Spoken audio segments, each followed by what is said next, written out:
Should millionaires pay more tax? Give us a call on this, 0207 862 2222. It will speak to you in just a moment. By lunchtime today, some of the country's richest fat cat bosses will have earned more than the average worker will in a year. So that's just in the first few days of this year. They've earned more than the rest of us will in the entire year.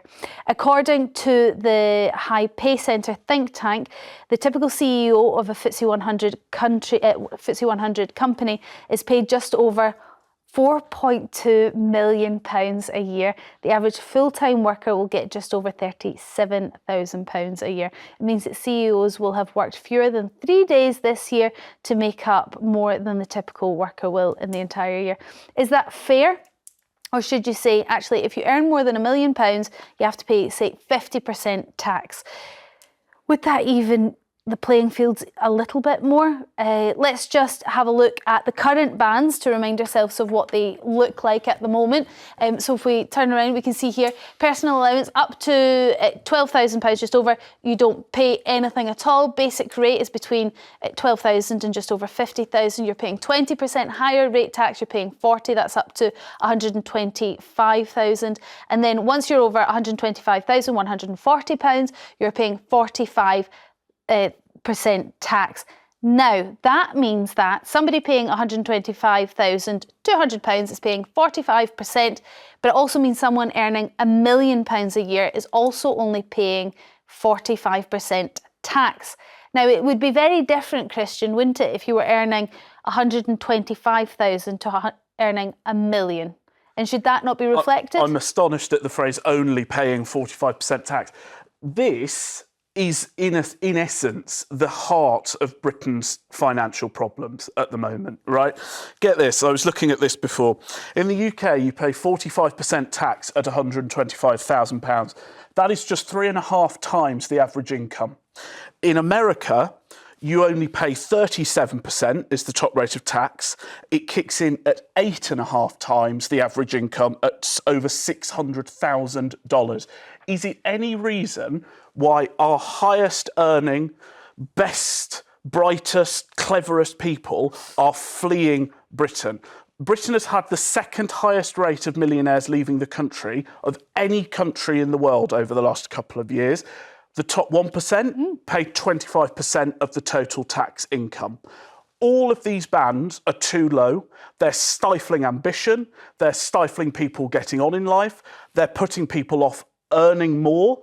They're holding the economy back. The last thing this country needs are any more taxes, full stop. You don't have to be a mathematical genius, Jemma, to work out that 45% of $1 million is a lot more than 50% of nothing if these individuals move out of the country. Yeah, I'm not so sure about the proof of all of that they're all fleeing.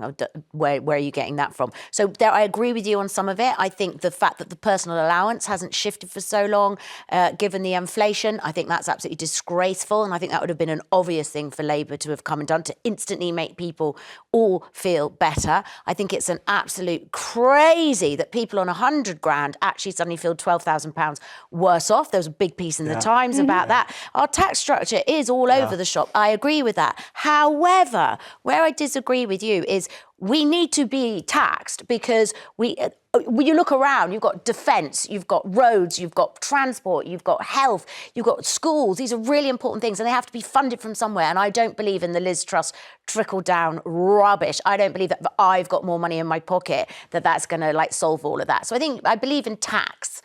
But I believe in fair tax, and so do 260 millionaires and billionaires who went to Davos and basically were saying, we want to pay more tax because it's actually becoming an unfair, sort of slightly toxic society.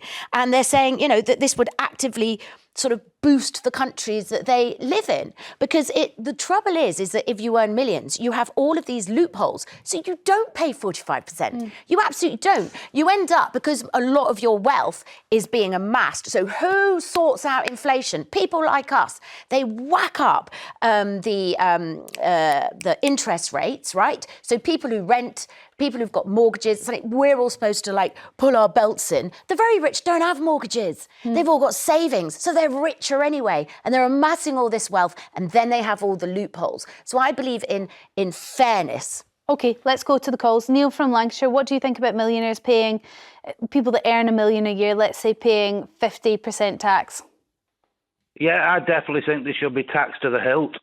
Do you not think it would just encourage more millionaires to move out of the country, though? No, I think what we've got this opinion that being excessively rich is a good moral thing. Yeah. Now, I'm not a Bible basher or a Christian, but when you open the Bible, Jesus says specifically 4 times that you're not to store up wealth. He said, "What do you do to follow me?" What he said? What do you? We live in a Christian country. He said, "What do you do to follow me?" He said, "Get rid of all your wealth, all your money, give it away to charity, what have you, and follow me." People it's very difficult, Neil, when you bring religion into something. But let's talk about morals. Morals interesting. Is it immoral to be successful? It depends what you class as successful. I would say my opinion. My opinion is being a CEO of a FTSE 100. My opinion is people saying being excessively rich, footballers getting £300,000 a week. Mm-hmm.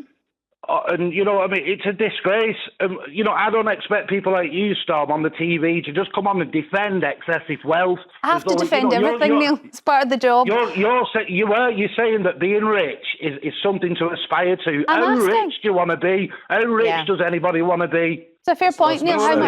How much money do you need? But the moral question was the bit I was pondering there, Neil, with you, and I asked a question rather than made a statement. We're a Christian country. We're a Christian country. The highest authority is Jesus, and he said it's wrong. Neil, thank you for your call. I'm minded of Margaret Thatcher's famous quote. She said, "The Good Samaritan was only able to help in that situation because he was wealthy." That's the point. And we are squeezing wealth out of this country because of our tax rates. Do you know what makes me laugh, Christian? You can't afford to get on the property ladder. No, I can't. Right, and yet you sit here going, billionaires and millionaires. It's absolutely mad. No, wait a minute. The wealth gap has gone off the flipping chart. It hasn't. And also, it has. It absolutely has. That's factual. The other thing is, you sit here and go, the brightest, the smartest. It's really insulting. There are loads of bright, smart, wonderful people who earn 40 grand. The idea that these are the cream of the cream of the cream. No, they are very successful individuals. Nobody is saying that they shouldn't earn millions, but billions, hundreds of millions. There is a moral point here that it becomes disgusting. And there's a whole group called patriotic millionaires who believe this themselves.